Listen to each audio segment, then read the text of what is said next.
Hi guys, welcome to the channel.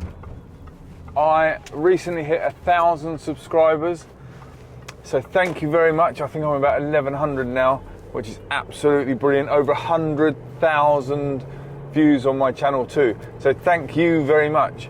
So today we're not in the Rolls Royce, unfortunately. We are in my Range Rover L322.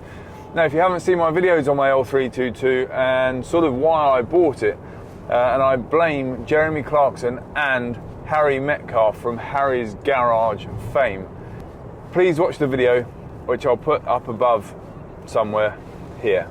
But today I'm off to help a friend.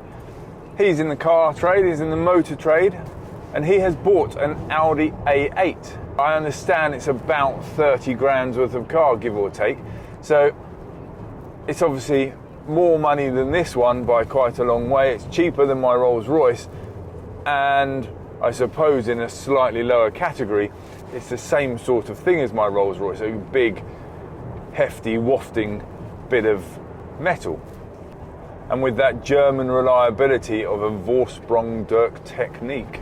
Now, I'm not the biggest fan of VW group cars, VAG, Volkswagen Audi group, and that's partly because of their ethos, the way they make their cars. Generally, they start out life as a front-wheel drive vehicle and then they progress to a four-wheel drive. Now, their four-wheel drive cars have pretty good handling and they stick to the road pretty well. But there is something about a four-wheel drive car like a Range Rover being a Range Rover and an SUV, and something that's on the ground and a bit lower down that you want to be a driver's car. There's something about that being first and foremost pushed from behind and then maybe upgraded to a four-wheel drive car. So I've always had this little bee in my bonnet about VWs, Audis, Skodas, Seats, because they're all pulled from the front. You know, a hot hatch of a VW Golf is a hot hatch, but it relies on a bit of understeer or lift-off oversteer to have some fun in it. If you buy the BMW variant, similar to a Golf, or the Mercedes, most of those are rear-wheel drive cars and they are pushed from behind, and that gives you a better driving experience, I think. And not that I rag a car around the roads or break the speed limit, but I think it just has a better feel about it. You know, I don't live in a country that snows very much. It does rain a fair bit, so I don't really need four-wheel drive all the time, unless I want to go off-road or unless I want a big, clumsy car like this. I thought on this journey I might as well tell you a little bit about my car history, because I've owned quite an eclectic bunch of cars. So I started off passing my driving test with an old Volvo 440, and I'd saved and worked 3 jobs whilst I was at college to buy my first car. So I managed to get this at the trade-in price, well before CarWow and all these auction sites and anything like that. So it was a really good deal for me. And I had that car for about the first year until it got written off in a car accident, unfortunately. Not my fault, I might add, but it was a clash of two titans. It was a head-on collision between my Volvo and another Volvo, and neither survived. Fortunately, no one was hurt.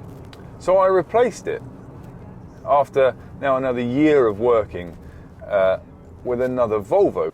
Now, after that, I did have a Peugeot, or 2 Peugeots, I think, in a row. Then I had a smart car, because there was a little Brabus left-hand drive smart car. They weren't out in the UK yet, but I think that sort of set me on the path of a Volvo as my first car, of which I had saved and worked 3 jobs to get. And it wasn't my first choice of car, but it was a family friend's car that was being traded in, so I could get it at a good price. And then this smart car, which was left-hand drive and a bit unique, sort of set me on the path of having cars that don't necessarily suit my age group, or are very practical sometimes.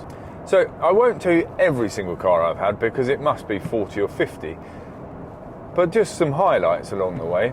So I went from, in a year, I went from a Lexus IS200, which was brand new, my first sort of really nice brand new car, and everyone said, and I was a youngster, so 21 years old,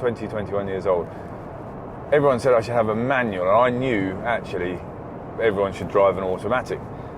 So I bought an automatic, and I really liked that car. However, money improved. I was working 6 days a week in my business, and it was doing better.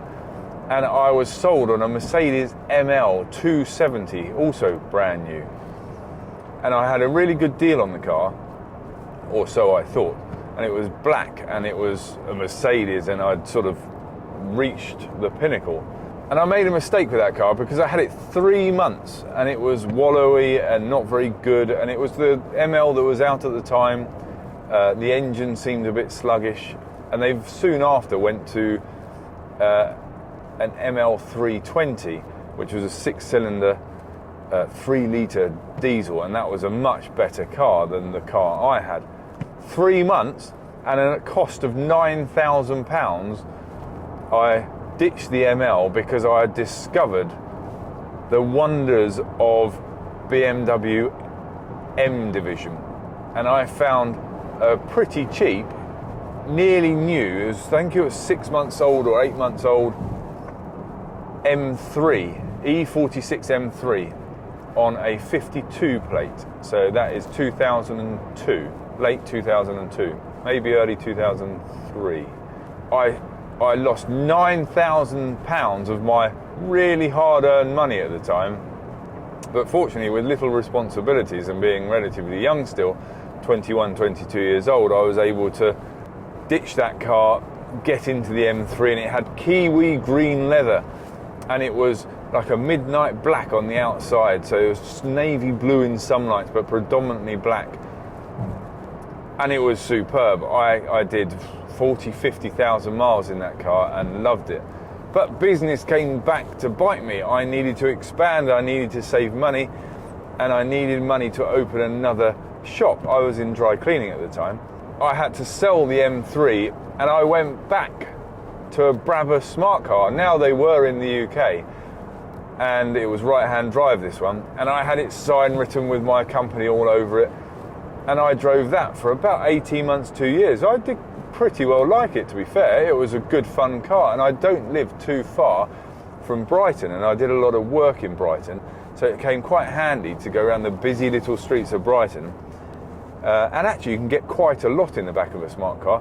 I got almost an entire, I won't say a patio, but I certainly got a footpath of paving slabs in the back of a smart car, tiled up to the roof to get them in, and bags of sand and gravel in the front to weigh the front down, because it's rear engine. It was almost going along, the steering was very light. You know, wouldn't do that now, I wouldn't recommend it, but it did get all the paving slabs we needed back home. And then after that smart car, money was okay again, and I bought a brand new Land Rover Discovery, or LR3, I think you call it in America. And that was a fantastic car. All the seats went flat. I used to be able to take loads of stuff in the back and have it as a bit of a van, and take 7 people in it if I needed to. It was just superb. And what had brought me onto that is the smart car had been too small, and I'd bought a classic Range Rover, which had been butchered a little bit and had a Daihatsu non-turbo diesel engine in it, and it chugged away. And whatever you put in it, you could tow with it or do anything you wanted with it, and it went the same speed. It never went slower, but it never went faster, crucially. And after that car, which has served me well, I think I had that alongside the smart car for about a year, and it meant it was a really cheap additional van for the business, and everybody used it, but I really liked driving it. Then I replaced that with a Land Rover Defender 90 commercial, so it had 2 seats in the front and there was a van in the back, and that I bought badly. It looked okay on the outside, and it had a new paint job turning it silver, I think, and I didn't do enough research, didn't know enough about it, and literally the chassis was filled with mud, because once you jet wash the mud away, there were holes in it. Anyway, I bought a new chassis for that, and a neighbour in the industrial estate we were in was going to change the chassis over for me. Anyway, long story short, I ended up giving him the car because I got fed up with it. So I bought this 2007 Discovery because I could get rid of the smart car. I didn't need these other Range Rover, Land Rovers on the side. I could just have a brand new car, fits the bill, and that worked really well. And at 3 years and 64,000 miles, and the warranty was 3 years and 60,000 miles, and this was 3 years, 2 months, and 4,000 miles over, the timing chain snapped, and it had been serviced impeccably with the main dealer, always on time. Timing chain snapped, ruined the engine. And I had a really bad experience with Land Rover in Pulborough that told me that I'd misfueled the car first of all, and I should claim on insurance for a new engine. And me being me, felt that was an injustice, so went to the garage, which was part of a major supermarket chain in the UK, and complained to the managing director that my bill of sale for fuel said diesel, and mine was a diesel, and they had incorrect fuel in their tanks. They checked their data, they came back to me and said, no, we had diesel in our diesel tanks, nothing wrong with the garage. So I went back to the main dealer, and they re-investigated the problem, and then came back to me and said, oh, we've made a mistake, it's not incorrect fuel, which surely must be a test, a dipstick test of a pipette of diesel out the diesel tank and put it in something to tell you if it's diesel or petrol. It was the timing chain that had snapped. So an argument with Land Rover UK and the dealer, I managed to get Land Rover UK to pay for a brand new engine because the bill was £16,500 to switch over an engine with labour and everything. But it did leave me a £4,000 bill with the dealership. I ended up saying, don't worry about it. You've sort of soured my relationship with that dealer and Land Rover, because the Land Rover failed, the customer service was awful, and it was a real shame because I did love that car, and I said, just keep it, sell it, whatever you do with it. And I'd financed over 4 years, so there's some finance to pay off on it. So pay off the finance, sort it out, give me the difference. And they did, and I didn't go back. So for a long time I ran a Mercedes S-Class, which was a 2008, but it was now quite old. And I ran that for 2.5 years, and I bought it with 40,000 miles on the clock and ran it to just over 100,000, and really, really enjoyed that car. It was only, I think, like an SE spec, so it had the smaller wheels, but I really loved it. It did so many miles so comfortably, and it was just brilliant, absolutely brilliant. Did have lower arms needed doing, broke down on me once, the rear suspension collapsed, which was a sensor. And that's what I mean about big luxury cars. I would tell you that car was bulletproof because I did 60,000 miles. It let me down once with air suspension issue, and it needed service work. Well, in a number of years of owning it and 60,000 miles of driving, that's not bad, I don't think. It's similar to this Range Rover.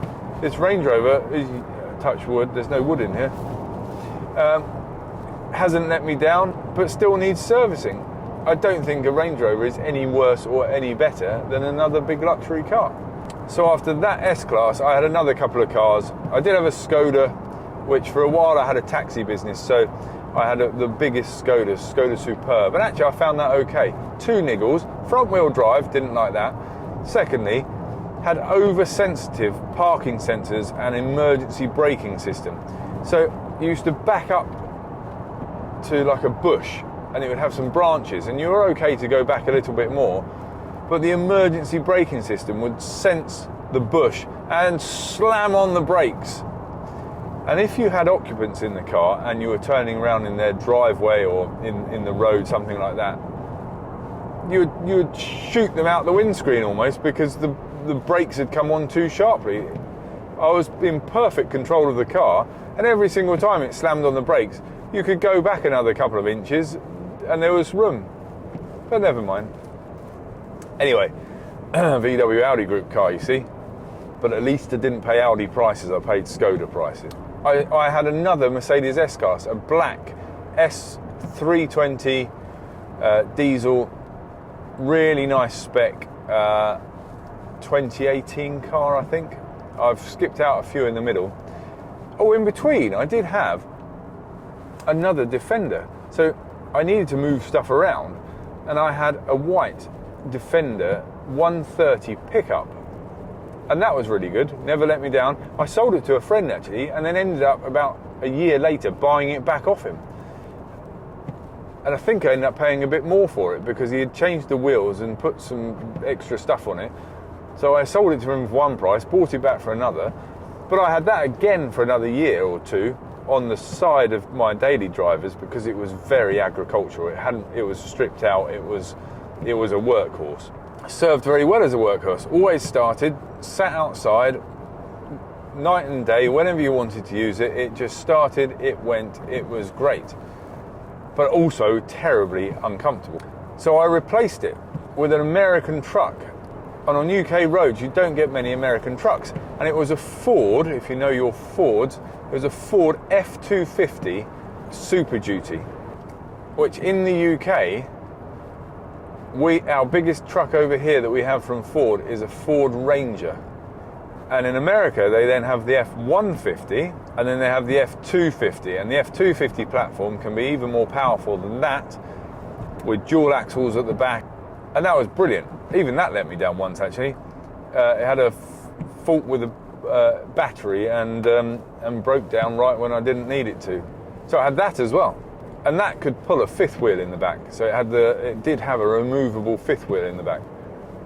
And I loved that, but it was just too big. You know, in your supermarket car park, in UK parking spaces, it took up 4 spaces.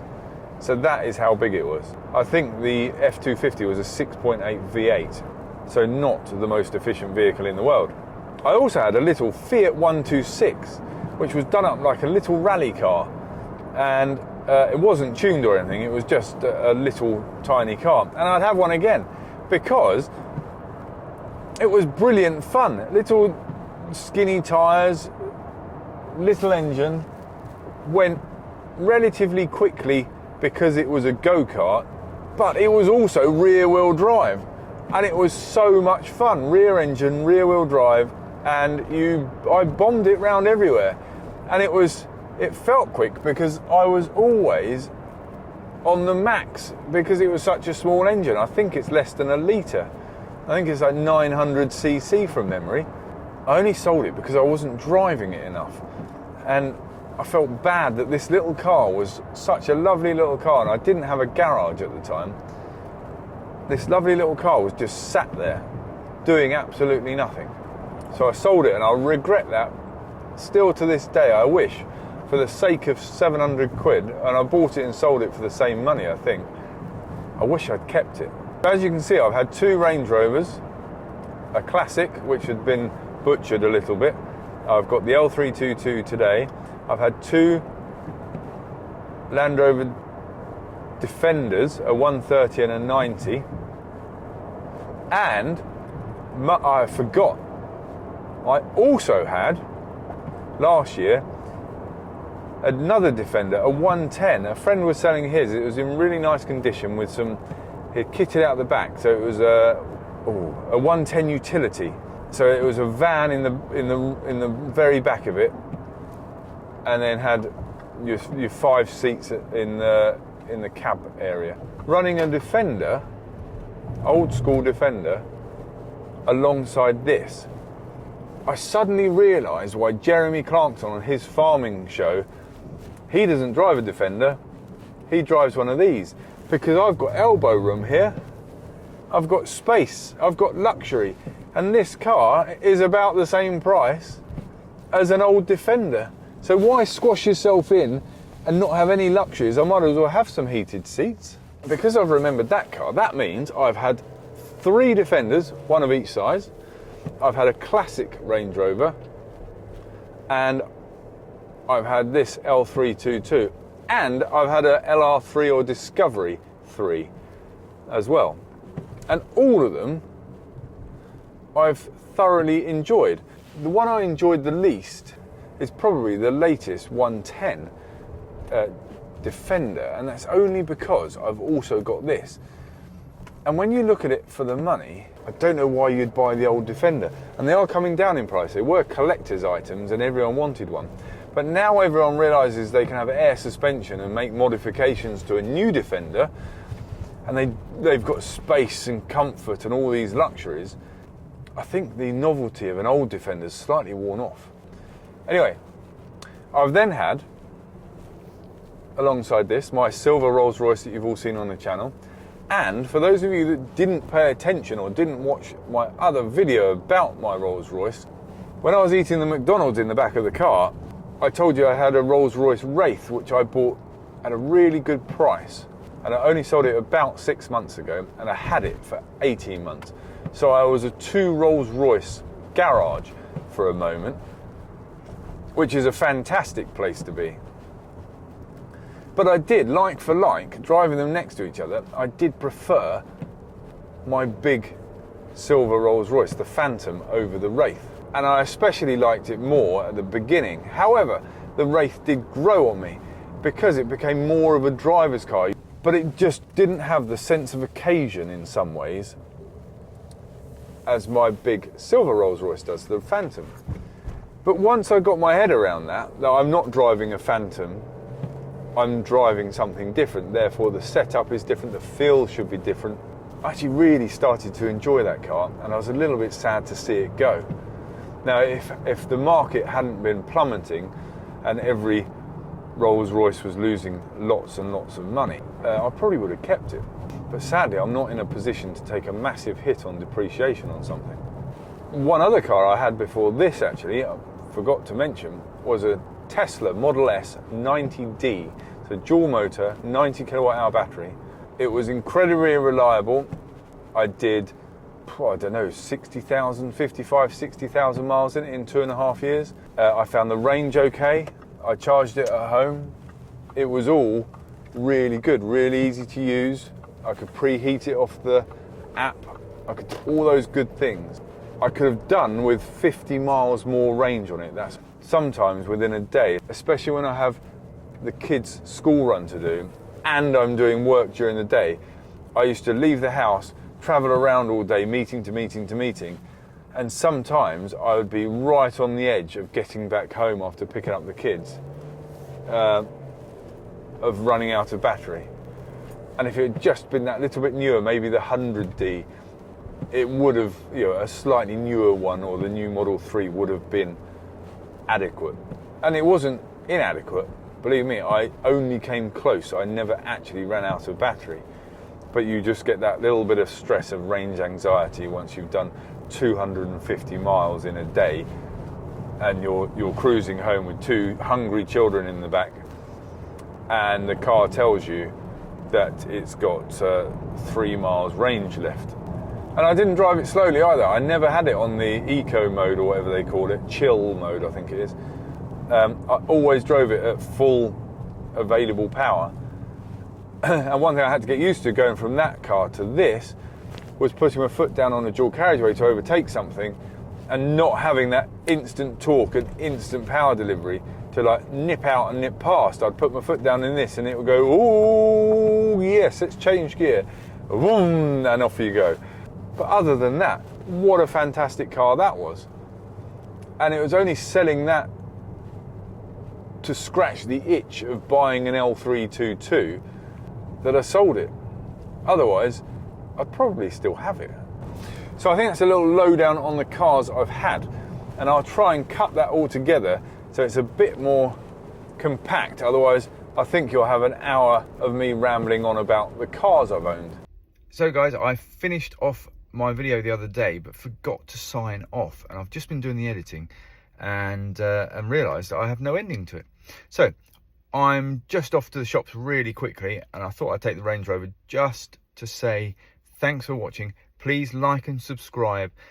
Please stay tuned for more content. Next video coming will be on the Rolls Royce, and maybe a new Rolls Royce as well. But I would like to thank you very much for watching. Please like, please subscribe, Please hit the bell notification button so you get notified when videos come out. That really helps me actually progress the channel, because it helps the algorithm. If you see it within the first few hours or first day, it really helps progress the channel, and I can bring you more content. So it just leaves me to say thanks very much for watching. Stay safe, be happy, be good, and I'll see you next time.